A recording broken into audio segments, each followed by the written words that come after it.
No mundo do futebol existe um bom número de jogadores que podem ser chamados de craques, mas muito poucos que podem ser chamados de gênios, e Dennis Bergkamp com certeza tem seu espaço nessa prateleira. O talento, a habilidade e principalmente a sua capacidade de inovar nos gramados são a prova disso. Best player you played alongside? Dennis Bergkamp. Not Messi? Dennis Bergkamp. Com o nome em homenagem a uma das lendas do Manchester United de muitos anos atrás, Dennis Bergkamp nasceu em 1969 em Amsterdã, a capital da Holanda. Seu pai também era jogador amador e jogava nas divisões mais baixas na Holanda. Os ídolos de Bergkamp no futebol eram Glenn Hoddle, o antigo meia do Tottenham, ao qual ele admirava pela técnica, o toque preciso e o estilo de jogo. E é claro que, como todo jogador holandês, o Johan Cruyff. Quando tinha 12 anos, ele foi encontrado pela equipe de olheiros do Ajax, e depois de ser observado, eles garantiram uma vaga para o holandês em suas categorias de base. E é claro que ele não recusaria a chance de jogar em um dos maiores clubes da Europa.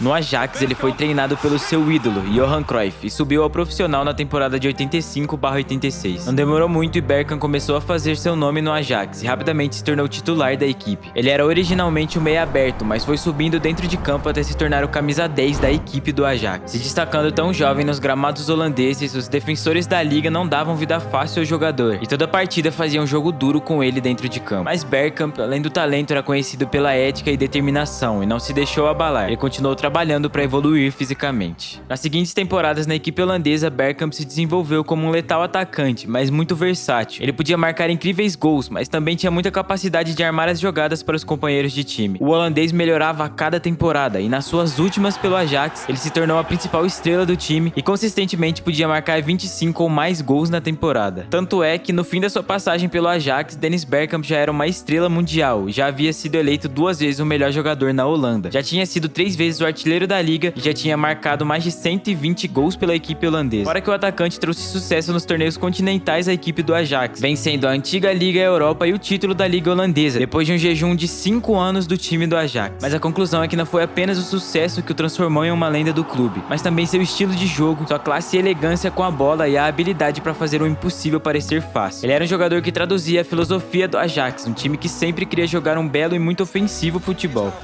Depois de 5 anos jogando pelo Ajax, em 1993, a Inter de Milão transformou Bergkamp no jogador mais caro da época, pagando 7,1 milhões de euros por ele. Para os fãs do Ajax, uma grande perda. Para Bergkamp, um novo desafio, se provar no mais alto nível do futebol daquela época, a Série A italiana. Aliás, é interessante notar que uma de suas vontades era justamente jogar na Itália, porque ele considerava a maior liga da época. Mas o problema é que nem tudo foi simples assim, e pela Inter, Bergkamp passou por um momento de dificuldade. A Inter buscava aumentar o seu poder no ataque, já que os principais rivais, o Milan, tinha um trio lendário de holandeses em seu elenco. A chegada de Bergkamp foi vista com muitos bons olhos pelo mundo na época, mas desde o início ele teve uma dura luta para se adaptar ao futebol praticado na Itália. Tendo problemas para superar as muralhas defensivas que enfrentava na liga italiana, Bergkamp reduziu muito a quantidade de gols e o desempenho na Internazionale, e marcou apenas 11 gols ao fim de sua primeira temporada na Inter.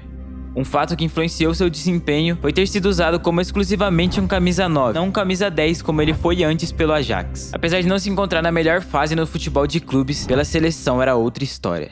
Para quem achava que ele não conseguiria voltar à sua grande fase, na Eurocopa de 92, Bergkamp marcou em quase todo o jogo e, apesar de não levar o título, levou a Holanda até a semifinal, sendo um dos melhores jogadores e um dos artilheiros do torneio. Na Copa do Mundo de 1994, novamente lá estava ele sendo decisivo para a sua nação, que vivia uma grande fase. Dennis Bergkamp ajudou a Holanda a chegar até as quartas de finais, quando foram eliminados para o Brasil, mas jogando muito, fazendo gols importantes e mais uma vez mostrando ao mundo o quanto ele era diferenciado e talentoso com a bola nos pés. A partir daí, Bergkamp mostrou como seria decisivo com sua seleção e mais pra frente na história veremos de novo grandes atuações do craque e mais uma aparição do Brasil.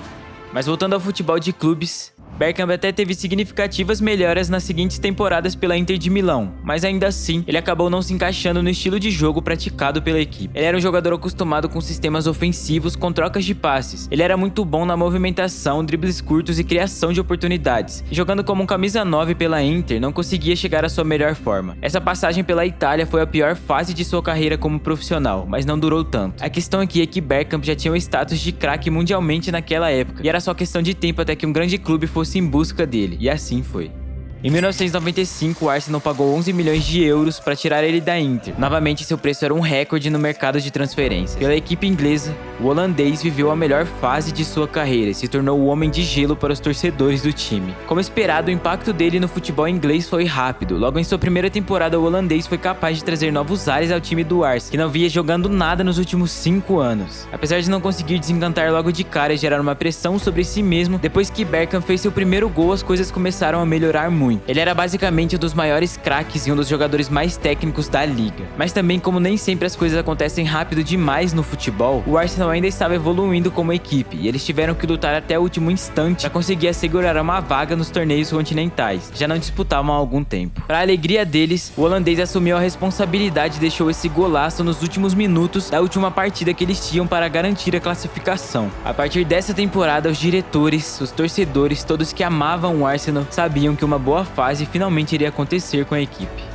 Os próximos anos são história e com vários bons jogadores, um técnico gênio e um elenco consistente, o Arsenal passou por uma transição absurda, de um dos times mais criticados pela péssima fase para a era de ouro da história do clube. Nessa época, a equipe de Londres impressionava o mundo e alcançou a marca de ser um dos melhores elencos que o futebol já viu. Vários craques passaram por lá, mas quem sempre se manteve consistente e o jogador mais diferenciado da equipe individualmente foi o Bergkamp, que jogou pelo Arsenal até se aposentar. O holandês formou desde duplas absurdas com Anelka e Ian Wright até um dos maiores ataques que a Premier League já viu com Thierry Henry. Fora que eles chegaram na primeira e única final de Liga dos Campeões da equipe até hoje. O holandês também ultrapassou a marca de 120 gols pela equipe e por pouco não fez mais de 100 assistências. O que impressionava mesmo é que os gols e as jogadas dele ficavam cada vez mais absurdas e passavam a impressão de que ele não era desse mundo. Graças a essa sua calma dentro de campo para fazer tudo o que ele fazia, gols impressionantes e passes que mostravam a sua visão de águia dentro de campo, os torcedores do Arsenal apelidaram de o Homem de Gelo. Eram vários passes absurdos e gols de gênio pelo Arsenal, mas também pela seleção.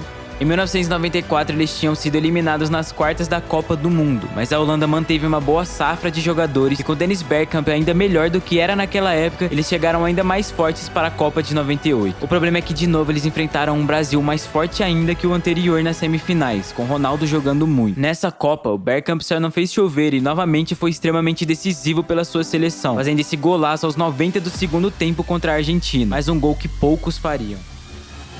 Heel goed naar Dennis Bergkamp. Dennis Bergkamp. Dennis Bergkamp neemt de bal aan. Dennis Bergkamp. Dennis Bergkamp. Dennis Bergkamp. Dennis Bergkamp.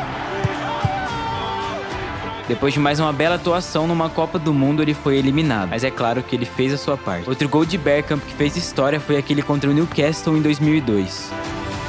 E se fosse para citar um por um, a gente ainda ficaria mais tempo aqui. Existem vários exemplos que mostram o quanto ele era um jogador gênio individualmente. Sua passagem pelo Arsenal chegou ao fim em 2006 e ele se aposentou na equipe, mas seu legado no clube de Londres é inegável. Ele ajudou a transformar o Arsenal em uma equipe vencedora e influenciou o estilo de jogo do clube por anos. E como eu disse, evidências não faltam de que ele foi um dos jogadores mais únicos que já jogaram o futebol. Outro holandês que foi até melhor que Bergkamp foi o Van Basten, mas ele se aposentou só com 28 anos. Clica nesse vídeo para você ver essa trágica história. É isso, rapaziada. Falou!